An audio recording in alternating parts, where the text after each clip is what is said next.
Assalamualaikum warahmatullahi wabarakatuh. Waalaikumsalam.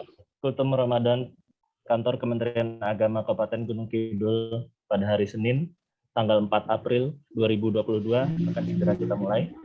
Sebelumnya, marilah kita awali dengan membaca Bismillah bersama-sama. Bismillahirrahmanirrahim. Yang menjadi pemateri pada Kultum Ramadan hari Senin ini adalah Kepala Kantor Kementerian Agama Kabupaten Gunung Kidul. Kepada Bapak Dr. Andes Haji Sa'ban Nurani, MA, disilakan. Ya. Sound masuk ya? Masuk, bagus. Masuk, Pak. Assalamualaikum warahmatullahi wabarakatuh. Waalaikumsalam warahmatullahi wabarakatuh. Alhamdulillahirabbil alamin. Wassalatu wassalamu ala asyrafil anbiya'i wal mursalin sayyidina wa maulana Muhammadin wa ala alihi wa ashabihi ajma'in, amma ba'd. Bapak-bapak serta ibu-ibu semuanya, saudara-saudara ASN Kantor Kementerian Agama Kabupaten Gunung Kidul yang sangat kita hormati, terutama Bapak Kasubag, Kasih, Ibu Penyelenggara, Bapak Ibu Pengawas, serta pejabat semuanya, rahimakumullah. Ya, 60 partisipan, berarti semuanya 61 ya. Kultum pada hari ini saya akan menggunakan dengan namanya ya 10 menit saja lah ya. Biar nanti bisa berakses, dan saya mengawali dengan sebuah ayat yang panjenengan semuanya sudah sangat hafal. A'udzubillahi minasyaitonirrajim. Bismillahirrahmanirrahim. Ya ayyuhalladzina amanu ta'alaikumusyamu kama kutiba 'alal ladzina min qablikum la'alakum tattaqun. Al-ayah. Surat Al-Baqarah ayat 183. Dalam pandangan saya itu mengandung tentang manajemen, tentang pengelolaan, pengaturan, dan hal-hal yang terkait dengan manusia. Yang diatur siapa? Kita. Yang mengatur siapa? Ya Maha Pengatur, yaitu Allah Subhanahu wa Ta'ala. Kita lihat dalam rangkaian ayat itu sangat jelas dan cetha begitu, di mana rangkaian manajemennya itu adalah input, proses, dan output. Ya ayyuhalladzina amanu, wahai orang-orang yang beriman, ini adalah input. Kutiba alaikumusyamu kama kutiba alal ladzina min qablikum, ini adalah proses. Kemudian la'alakum tatakun, agar kamu menjadi orang yang bertakwa, ini adalah output. Seharusnya kalau inputnya bagus, prosesnya bagus, maka akan menghasilkan output, yaitu la'alakum tatakun, orang yang bertakwa. Maka mari kita cermati atau kita renungkan apakah kita ini sudah menjadi orang yang bertakwa begitu. Maka kalau belum, ya kita harus lakukan evaluasi di mana yang salah begitu. Untuk mengantarkan ke sana, maka saya sedikit akan menyampaikan bukan pengertian takwa, jelas pengertian takwa itu sudah, tetapi indikator dari orang yang bertakwa, di mana indikator ini adalah ekspresi ataupun juga tampilan-tampilan lahiriah yang dapat kita saksikan secara kasat mata begitu. Jadi kalau mengutip Imam Qushairi ini mengartikan takwa, tentu saja orang yang bertakwa itu urusan masalah ibadah sudah beres lah ya. Sama dengan orang yang haji, itu berarti masalah sholatnya, masalah puasanya, masalah zakatnya itu sudah beres.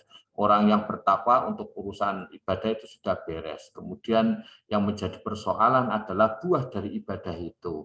Karena apa? Karena innama bu'istu liutammima makarimal akhlak. Jadi Kanjeng Nabi itu diutus di muka bumi oleh Allah Subhanahu wa taala itu hanya untuk menyempurnakan akhlak-akhlak yang baik. Jadi takwa itu tentunya buahnya itu adalah akhlak begitu ya.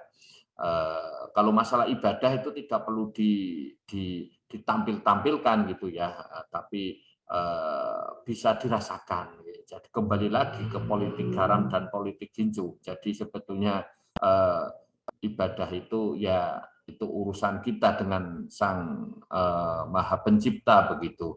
Kalaupun Allah itu menghendaki show of force begitu, seperti sholat berjamaah itu syiar, tapi pada hakikatnya adalah di kesendirian kita.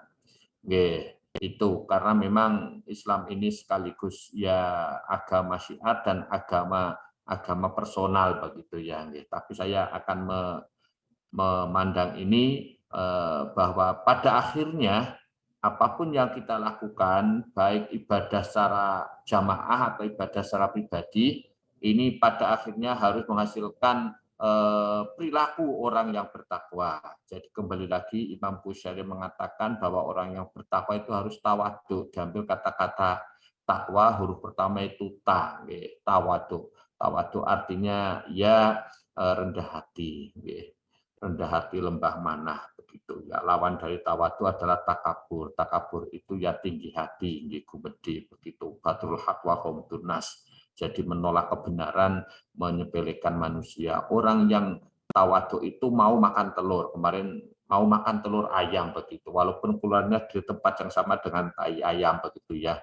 Itulah orang yang tawadhu. Kalau orang yang tawadhu itu berarti kan mau mengakui kebenaran walaupun dari orang yang tidak dia senangi, walaupun dari tempat yang tidak disenangi. Itulah tawadhu. Orang yang takabur tidak akan mengakui kebenaran dari orang lain. Disinilah takabur itu menjadi penghalang orang itu masuk ke surga, karena surga itu tempatnya orang-orang yang hatinya suci, sementara takabur itu adalah hak Allah. Kita tidak punya apapun untuk bisa bertakabur, karena baru makan satu hari saja tidak makan begitu kita sudah lemes begitu. Jadi tawadhu.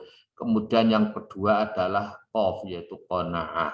Qanaah itu menerima dengan legowo apapun pemberian dari Allah Subhanahu wa taala, seberapapun. Sedikit disyukuri, banyak juga disyukuri, sedikit cukup, banyak juga lebih dari cukup begitu. Orang yang qanaah itu tidak akan merasa kurang dengan keadaan yang dia hadapi.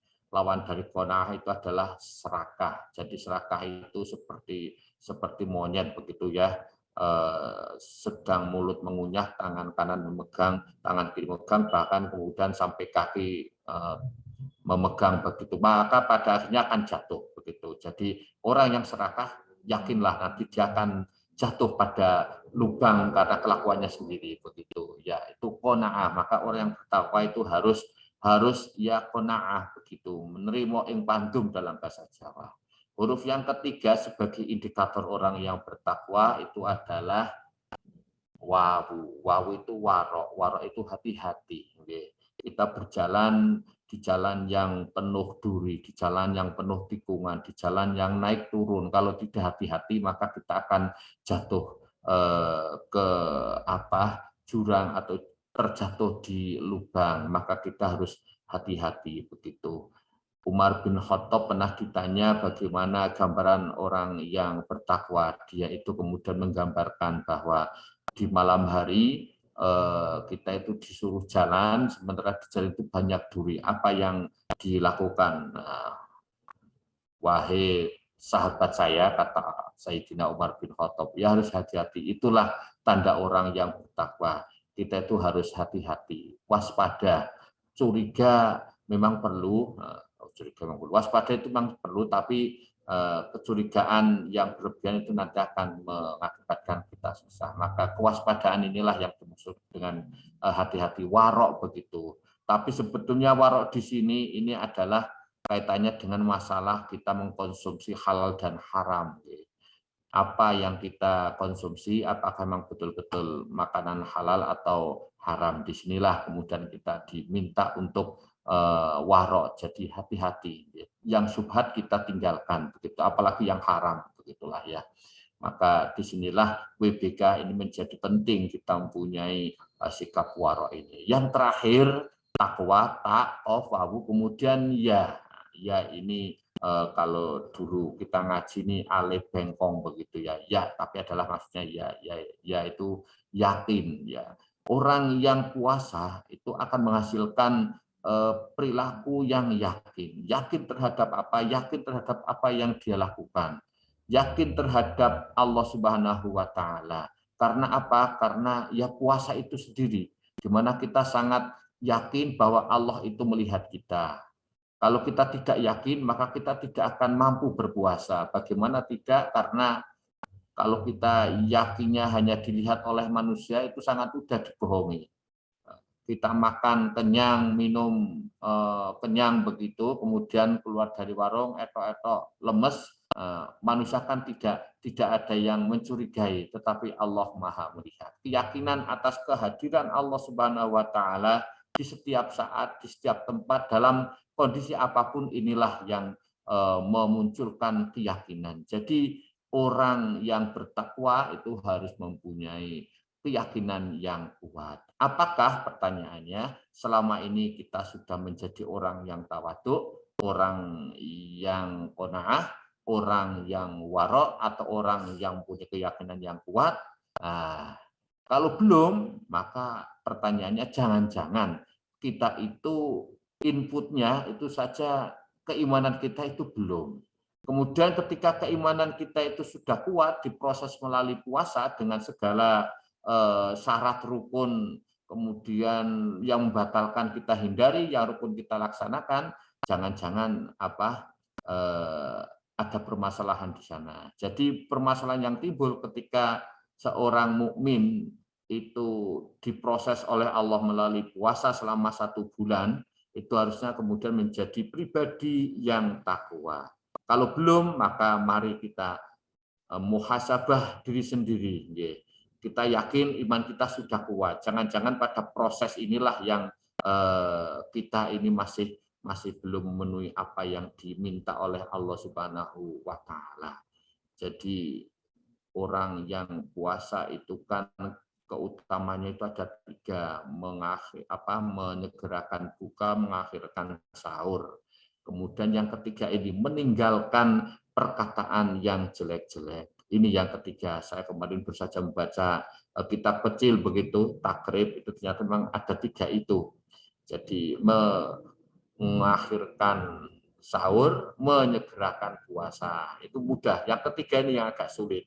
Menghindarkan diri dari membicarakan kejelekan orang, berkata yang jelek. Maka mari kita menghindarkan dari itu semuanya. Agar apa? Agar kita itu bisa memenuhi indikasi yang ditetapkan oleh Allah Subhanahu wa Ta'ala melalui surat Al-Baqarah ayat 183. Demikian kurang lebihnya mohon maaf. Usikum wa nafsi bitaqwallah. Akhirul kalam wallahul muwafiq ila aqwamit thoriq. Selamat menjalankan puasa, semoga kita senantiasa diberikan keikhlasan, kesabaran, dan keberhasilan dalam berpuasa kita hari ini. Assalamualaikum warahmatullahi wabarakatuh. Demikian Kultum Ramadan pada hari ini dari Bapak Kepala Kantor. Semoga dapat meningkatkan keimanan kita dan kita menjadi insan yang bertakwa. Amin. Untuk itu marilah kita tutup Kultum pada hari ini dengan baca tahmid bersama-sama. Alhamdulillahirabbil alamin. Assalamualaikum warahmatullahi wabarakatuh.